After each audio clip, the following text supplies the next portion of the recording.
माननीय बालासाहेब पपाळ या सर्वांच महाविद्यालयाच्या वतीने हार्दिक स्वागत. बालासाहेब पपाळ यांची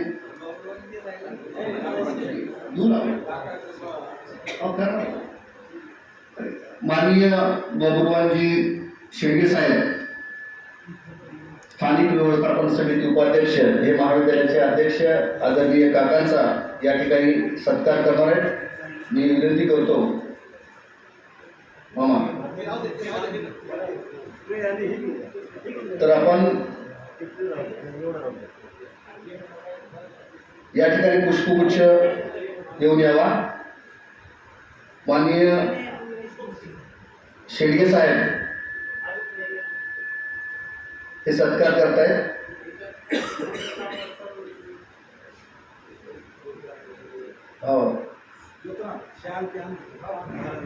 माननीय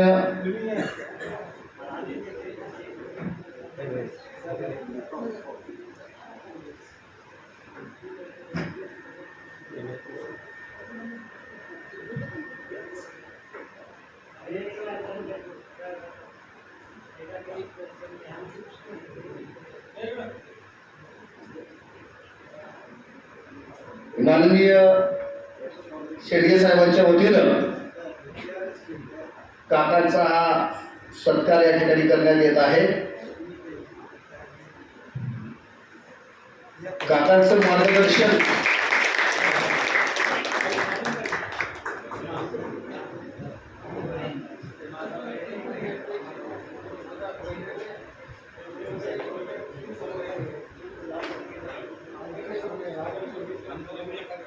यानंतर माननीय बुवासाहेब शिंदे यांचं स्वागत महाविद्यालयाच्या वतीनं गुलाब पुष्प देऊन केलं जाईल. ज्योतिरामजी जरा मध्ये या, इकडे मध्ये या. तुला तुला इथं ना प्रत्येक वेळेस पाहिजे.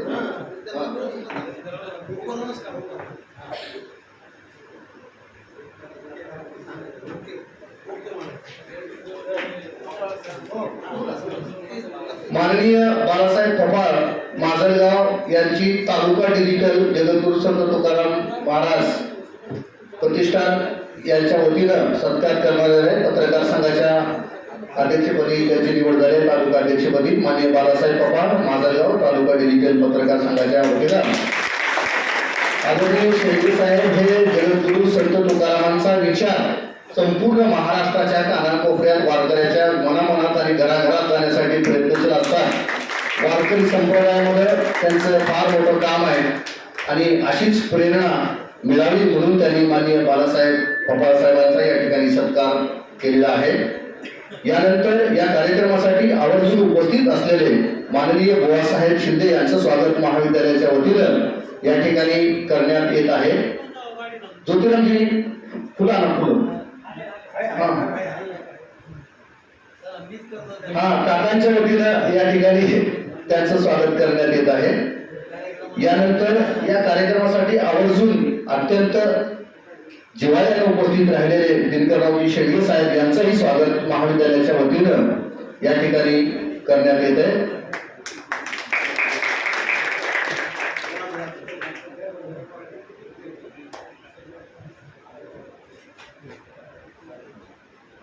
यानंतर या कार्यक्रमासाठी सातत्याने मार्गदर्शन करणारे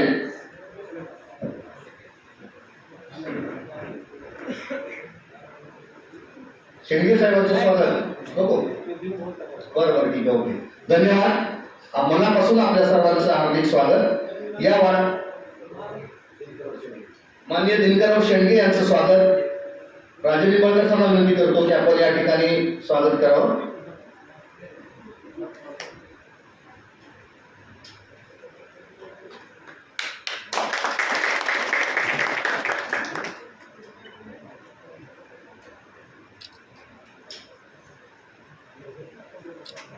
आज वाढदिवसानिमित्त आपल्या महाविद्यालयाचे अध्यक्ष आदरणीय काकांना अशी विनंती करतो की ही सगळी नवप्रवेशित मुलं आहेत, BA BCom आणि BSc ची, त्यांना आपण आज स्टुडंट इंडक्शन फ्रेशर्स पार्टी आणि महाविद्यालयाचं जे काही हे आहे माहीत व्हावून हा सभा गेल्या एका तासापासून इथे आदरणीय काकांना विनंती करतो की आपण आम्हाला मार्गदर्शन मार्गदर्शन करावं.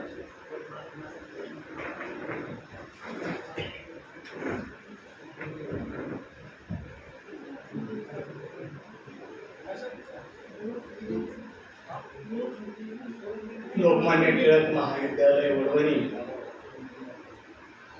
हे प्रतिवर्षीची प्रथा आहे की महाविद्यालय सुरू झालं नव्या वर्षाचं की जुने विद्यार्थी तर असतात, परंतु नवे विद्यार्थी महाविद्यालयामध्ये प्रवेशित होतात आणि मग त्या विद्यार्थ्यांना महाविद्यालयामधले प्राध्यापक असतील, क्लरिकल काम करणारा स्टाफ असेल, कर्मचारी असतील, या सगळ्यांचा परिचय व्हावा यासाठी हा कार्यक्रम आपण आयोजित करतो. तो कार्यक्रम संपलेला आहे आणि मग त्याला जोडूनच योगायोगानं तुमच्या कार्यक्रमाला जोडून योगायोगानं माझा वाढदिवस आला. माझ्या वाढदिवसाला तुमचा कार्यक्रम नाही आहे, त्यामुळे या कार्यक्रमासाठी उपस्थित असणारे माझे मित्र, ज्येष्ठ कार्यकर्ते वडवणीतले बुवासाहेब शिंदे, महाविद्यालयाच्या स्थानिक व्यवस्था मंडळाचे सदस्य भगवानजी शेंडगे, दिनकररावजी शेंडगे, महेशराजे निंबाळकर, जे महाविद्यालयात प्राध्यापकही आहेत आणि या संस्थेचे सदस्यही आहेत, महाविद्यालयाचे प्राचार्य डॉक्टर कुलकर्णी सर, सर्व उपप्राचार्य घायतिलक, संजय साळुंके, सर्व प्राध्यापक बंधू आणि विद्यार्थी बंधू भगिनींना, खरं म्हणजे मी कधीही माझा वाढदिवस सार्वजनिक पद्धतीने साजरा करीत नाही. पण तुम्ही कधी आता अगदी छोट्या छोट्या लोकांचे सुद्धा फ्लेक्स लावलेले असतात, पोस्टर लावलेले असतात. मी माझ्या वाढदिवसाचं कधी पोस्टर लावलं नाही, कारण मी असं मानणाऱ्यापैकी आहे की परमेश्वरानं आणि नियतीनं मला जे काही आयुष्य दिलंय, प्रत्येक माणसाला ते दिलेलं असतं. हे जे काही मला माहिती नाही, कोणालाही ते माहिती नसतं. तर हे जे माझं आयुष्य आहे त्यातलं 1 वर्ष कमी झालं असं मी मानतो की मला जे काही काम करायचंय, नियतीनं माझ्यावर जे काही काम सोपवलेलं आहे त्यातलं 1 वर्ष कमी झालं. पुढचा येणारा दिवस तोही कमी होतो. म्हणजे वरचेवर जे काही मला आयुष्य मिळालेलं आहे ते आयुष्य कमी कमी होत जातं. आणि म्हणून काम करण्याची जी काय आहे किंवा आपल्याला उर्वरित आयुष्यामध्ये काम करायचे, आपल्याला सगळ्यांना, बऱ्याच जणांना माहिती आहे की 2013ला मी माझ्या कुटुंबासह केदारनाथला गेलो होतो आणि 2013ला ते प्रचंड आपदा केदारनाथला झाली, ज्याच्यातून मी सुखरूप वाचून परत आलो, माझं कुटुंबही आलं. आणि त्यावेळी मी असं सांगितलं होतं की खरं म्हणजे तिथे जिवंत राहण्याची काहीही शक्यता नव्हती. हजारो लोक गेले त्याच्यात. म्हणजे माझ्या अंदाजाप्रमाणे यात्रेकरू आणि त्या सगळ्या 2 नद्यांच्या काठावर वसलेली जी गावं आहेत त्या गावातली काही लोक असे मिळून जवळजवळ, सरकारनं तर आकडा जाहीर केला 10,000, परंतु ती संख्या जवळजवळ 1.5 लाखाच्या आसपास होती. आणि म्हणून आमची जी यात्रा होती 2 बोग्या होत्या आणि 53 लोक होते. आणि त्या 53 लोकांपैकी फक्त आम्ही 100 लोक परत आलो. म्हणजे आमच्या यात्रेतले जवळजवळ 50-51 लोक त्या आपदेमध्ये गेलो. आणि म्हणून ती किती भयानक होती हे सांगण्यासाठी मी हे आकडे सांगितले. आणि मग तिथून परत आल्यानंतर मला वाटतं मी जरा ज्यावेळी महाविद्यालयात आलो त्यावेळी बोलताना मी सांगितलं होतं की कदाचित नियतीनं मला हे जे आयुष्य दिलं आहे पुढचं, ते काही मी समाजासाठी करावं, विद्यार्थ्यांसाठी करावं, आणखीन काही माझ्या आयुष्याचं जे काही समाजासाठी देणं असेल ते देणं काही शिल्लक राहिले, म्हणूनच परमेश्वरानं मला उर्वरित आयुष्य दिलं. म्हणजे बोनस आयुष्य हे मिळालं आहे असं मी समजतो. आणि त्यामुळे उर्वरित आयुष्याचा पूर्ण क्षण आणि क्षण मी या, बाकी तर मी आता काही फार पूर्वी राजकारणात काम करीत होतो, 50 वर्ष ते काम केलं, सार्वजनिक जीवनात काम करीत होतो. आणि मग आता बा एवढे वर्ष झाले आपण काम करतो आणि म्हणून राजकारणाचा कंटाळा आला अक्षरशः. आणि म्हणून मग मी हे क्षेत्र, तर मी जवळजवळ 30-35 वर्ष झालं शिक्षण क्षेत्रात काम करतो आणि म्हणून हे महाविद्यालय काढलं.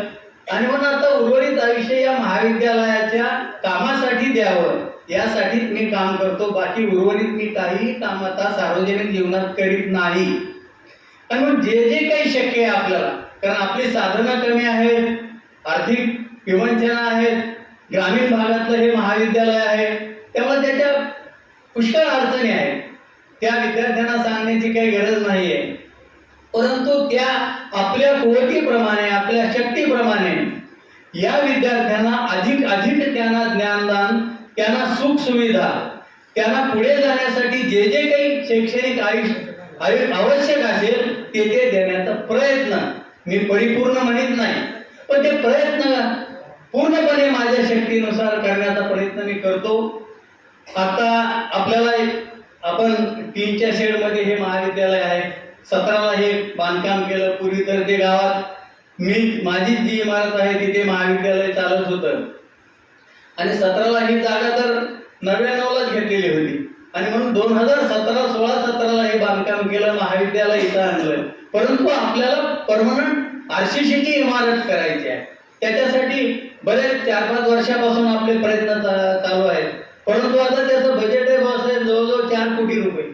आता 4 कोटी रुपये, आपण काही साखर कारखानदार नाहीत, आपण काही आमदार खासदार मंत्री नाहीत, त्यामुळं जी काही अन्य समाजातल्या लोकांची उत्पन्नाची सोर्सेस असतात पैशाची, तेही आपल्याकडे नाही. आणि मग हे कसं करायचं, तर हे जे सगळे मोठे कारखानदार असतात त्यांचा CSR फंड असतो.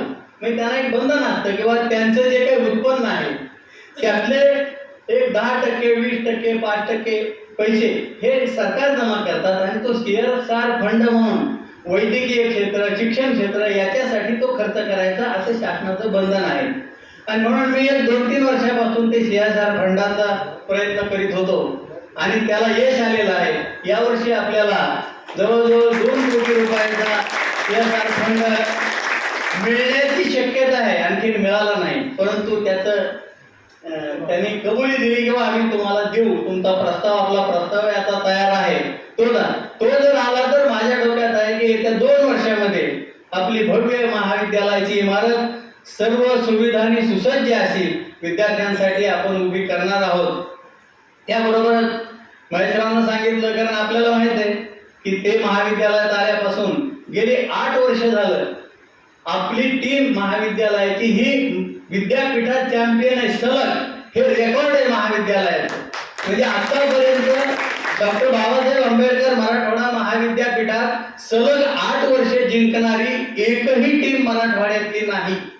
त्या विद्यापीठात जे काही महाविद्यालय 450 महाविद्यालय आहेत, एकाही महाविद्यालयाची टीम नाही की ज्यांनी सलग 8 वर्ष, एखाद्याने 10 वेळा जिंकला असेल परंतु ते त्याच्या 25 वर्षाच्या काळात असेल. परंतु आपण सुरुवात केली आणि मागच्या वर्षीपर्यंत 8 वेळाला सलग आपण विद्यापीठात चॅम्पियन आहोत. एवढंच नाही तर आपल्या महाविद्यालयाच्या त्या टीम मधले जवळजवळ 4, कधी 5, कधी 6 मुलं हे नॅशनल टीम जी असती त्याच्यामध्ये आपले विद्यार्थी खेळतात. आणि म्हणून क्रीडा क्षेत्रात आपण भरीव काम महाविद्यालयात ग्रामीण भागाचा असून केलेलं आहे. आणि म्हणून महेशरावने एक प्रस्ताव आणलेला आहे जो जवळपास 95 लाखाचा आहे इंडोर गेमसाठी. कारण आता आपल्याला बरेच खेळ असे असतात की आपण मैदानावर खेळू शकत नाही, मैदानी खेळ ते नसतात, ते बंदिस्त सभागृहामध्ये असतात. आणि म्हणून मोठं एक इंडोर सभागृह हे क्रीडा विभागातर्फे मंजूर करून आणून त्याचाही प्रस्ताव तयार झालेला आहे. आणि त्यामुळे हे 2 कामं येत्या 1-1.5 वर्षात, 2 वर्षात आपण महाविद्यालयाच्या वतीने पूर्ण करणार आहोत. ज्या ज्या काही सुख सुविधा विद्यार्थ्यांना त्यांच्या प्रगतीसाठी, त्यांच्या अभ्यासासाठी, म्हणजे आता मला कधी वाईट वाटतं की आता आपण एवढं खर्च करून अभ्यासिका केली, त्यात कोणी विद्यार्थी बसतच नाही. मुळात विद्यार्थ्यांनी महाविद्यालयात आलं पाहिजे ही कन्सेप्ट आता मला वाटतं जवळजवळ संपत आलेली आहे की महाविद्यालयात विद्यार्थी दररोज येत नाही. आता जर महाविद्यालयात तुम्ही आलाच नाही तर आम्ही तुमच्याकडे काय लक्ष द्यावं सांगा तुम्ही मला. त्यामुळे माझी विनंती आहे सर्व विद्यार्थ्यांना की आपण दररोज महाविद्यालयात या. एखाद्या तासाला, कारण मी सुद्धा दांड्या मारलेल्या आहेत पण महाविद्यालयाला नाही, तासाला दांडी मारली पण महाविद्यालयाचा परिसर सोडला नाही. म्हणजे महाविद्यालयाचा जो वेळ होता सकाळी समजा 8-9 पासून ते 2 वाजेपर्यंत, 3 वाजेपर्यंत, तर मी महाविद्यालयाच्या परिसरात असायचो, ग्रंथालयात असायचो. म्हणजे महाविद्यालयात दांडी मारली नाही हा एखाद्या प्राध्यापकाचं लेक्चर मला आवडलं नाही तर त्याला दांडी मारायचं मी, पण तशी तुम्ही सुद्धा मारा, त्याला परवानगी आहे. पण महाविद्यालयाच्या परिसरात पूर्ण वेळ महाविद्यालयाचा जो वेळ आहे त्या वेळात आपण या ग्रंथालयाचा वापर करा, अभ्यासिकेचा वापर करा, कॉम्प्युटर लॅब आहे त्याचा वापर करा, विज्ञानाचे विद्यार्थी आहेत त्यांनी प्रयोगशाळेचा वापर करा. म्हणजे ज्या ज्या काही सुविधा आपल्याला तुमच्यासाठी उपलब्ध केल्या, महाविद्यालयाचं काही नाही त्याच्यात किंवा संस्थाचालकाचं काही नाही, त्या कुणासाठी केल्या, तेवढा खर्च करून कुणासाठी केलं हे सगळं, तर ते विद्यार्थ्यांसाठी केलं आहे. आणि म्हणून त्याचा उपयोग विद्यार्थ्यांनी त्यांच्या प्रगतीसाठी त्यांच्या अभ्यासासाठी करून घ्यावा असं मला वाटतं. आता बरंच मी नेहमी सांगतो की आपल्यासारखे जे ग्रामीण भागातले म्हणजे तालुका स्तरावरचे महाविद्यालय आहेत, अशा कुठल्याही महाविद्यालयापेक्षा माझं चॅलेंज आहे, कुठल्याही महाविद्यालयापेक्षा आपलं ग्रंथालय समृद्ध आहे. मी स्वतः नवे नवे पुस्तकं शोधून काढतो, वर्तमानपत्रात त्याचे परीक्षणं येतात, आणखी मी कुठं फिरतो तिथे मला एखादं नवं पुस्तक दिलं किंवा ह्याचा उपयोग आहे विद्यार्थ्यांना, तर हे पुस्तकं मी आणतो.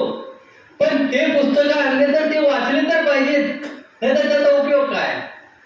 आपण त्याचा उपयोग करा वेगवेगळ्या विविध विषयावरची, कारण नुसत्या अभ्यासाचं तुम्ही पुस्तक वाचून तुम्ही समृद्ध होणार नाही. म्हणजे मी तर परवा आमच्या प्राचार्याशी गप्पा मारत होता, असाच विषय चालला होता. नवे 2 पुस्तकं मी मागवले, त्याच्या संदर्भात चर्चा चालू होती. मी त्यांना सांगितलं की माझ्या वडिलांचे माझ्यावर उपकार आहेत, कारण आम्ही 3 भाऊ आहोत. 2 भाऊ आमचे वाचन करीत नाहीत, म्हणजे एक BSc ॲग्री आहे, एक तर मॅट्रिक पर्यंत मोठे भाऊ शिकले. मी पदवीधरच झालो, परंतु वाचनाने समृद्ध झालो, कारण माझ्या वडिलांनी वाचनाचे संस्कार, कारण माझे वडील अत्यंत चांगले वाचक होते, म्हणजे ते शिकलेले नव्हते, म्हणजे मुळी 4थी शिकलेले होते वडील माझे, परंतु वाचनाचं त्यांना म्हणजे स्वातंत्र्यपूर्व काळामध्ये सावरकरांनी ज्यावेळेस अंदमानात कैद केलं होतं, तिथं त्यांनी ती काळ्या पाण्याची शिक्षा त्यांना झाली, त्याच्यावर त्यांनी पुस्तक ग्रंथ लिहिला आणि तो गपचूप तुरुंगामधून बाहेर पाठवला, तो छापून घेतला आणि वाटला. तर त्या काळात ज्याच्यावर बंदी होती इंग्रज सरकारनं घातलेली, ते माझी जन्मठेप हे पुस्तक त्यांनी अक्षरशः ती धान्याची कणिक असते त्याला बंदी असल्यामुळे त्याच्यात बसून वाचलं, म्हणजे इतकी त्यांना वाचनाची आवड होती. आणि मग ती आवड त्यांनी 3 मुलांपैकी माझ्यात उतरवली, त्यामुळे माझ्यावर त्यांचे प्रचंड उपकार आहेत, म्हणून मला वाचनाची आवड निर्माण झाली. महाविद्यालयात असताना मी अनेक पुस्तकं ग्रंथ वाचले, अभ्यास कमी केला परंतु अन्य ग्रंथ वाचले. त्यामुळे आज मी तुमच्या समोर उभा आहे, काही काम करू शकतो, सार्वजनिक जीवनात काम करू शकतो. आणि म्हणून केवळ अभ्यासक्रमाचे पुस्तकं वाचून समृद्ध होत नाही, तर आपण अन्य सर्व विषयांचे ज्या ज्या विषयांचे पुस्तक आहेत तो अन्य विषयांचा अभ्यास केला पाहिजे, त्याचं वाचन केलं पाहिजे, त्याच्यातून तुमच्या जाणीवा समृद्ध होतील आणि तुम्हाला समाजामध्ये वावरण्यासाठी, समाजामध्ये पुढे जाण्यासाठी निश्चितच त्याचा उपयोग होईल. आणि म्हणून या ग्रंथालयाचा उपयोग सर्वांनी करून घ्यावा. म्हणजे त्याच्यात विद्यार्थ्यांच्या अगोदर मी नेहमी सांगतो की प्राध्यापकच वाचित नाही तो, आता काय करू मी सांगा तुम्ही. प्राध्यापकाने तरी किमान वाचलं पाहिजे, म्हणजे ते पोरांना सांगतील किंवा हे पुस्तक आहे तू वाच बरं जरा, चांगलं ते तुला. आणि मग मी नेहमी सांगतो, पण काय वाचनाचं म्हणजे तुम्ही मला, मी काही 2री 3रीला असेल ज्यावेळी वडिलांनी मला हे वाचतो ते वाचतो, तर माझे वडील जिल्हा परिषदेचे सदस्य होते 62 ते 67, आणि त्यामुळे ते मग बीडहून येताना ती बैठकीला जायची जिल्हा परिषदेच्या मिटिंगला, आणि मग येताना त्या काळात चांदोबा त्यावेळेस बसून आहे बघा, कारण तुम्ही लहान मुलाला जर तुम्ही एखादा मोठा ग्रंथ वाचायला दिला तर त्याला कशी आवड निर्माण होईल सांगा. आणि म्हणून वडिलांनी मला छोट्या छोट्या गोष्टीचे पुस्तकं, चांदोबा सारखे पुस्तकं हे वाचायला मला सुरुवातीला दिले, आणि तिथून मग जे तत्वज्ञानाचे पुस्तकं असतील, आणखी वेगवेगळ्या विषयाचे पुस्तकं असतील, त्या पुस्तकाची आवड निर्माण झाली.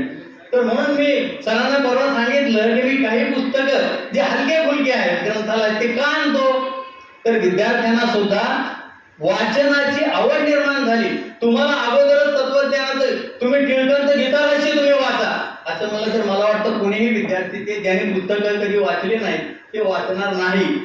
त्यामुळे त्यांना हलके फुलके जे तुम्हाला आवडतील असे, तुम्हाला मनाला भावतील असे पुस्तकं त्याच्यातून सुरुवात करा आणि मग त्याच्यातून तुम्हाला वाचनाची आवड होईल. जशी जशी आवड निर्माण होईल तसं तसं तुम्ही विचार प्रवण करणारी पुस्तकं, मोठे ग्रंथ, तत्वज्ञानाचे ग्रंथ हे तुम्ही वाचायला लागाल आणि मग त्याच्यातून आपलं सर्व जीवन समृद्ध होईल. आणि मला वाटतं की जे मी नेहमीच सांगतो, आता नेहमीच बोलतो आपल्या समोर मी, त्यामुळे आता काय आज विशेष बोलायचं नाही.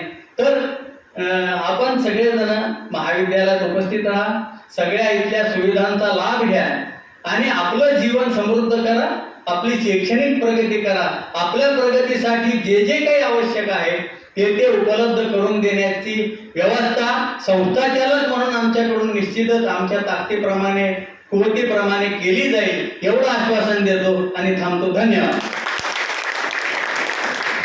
धन्यवाद काका. यानंतर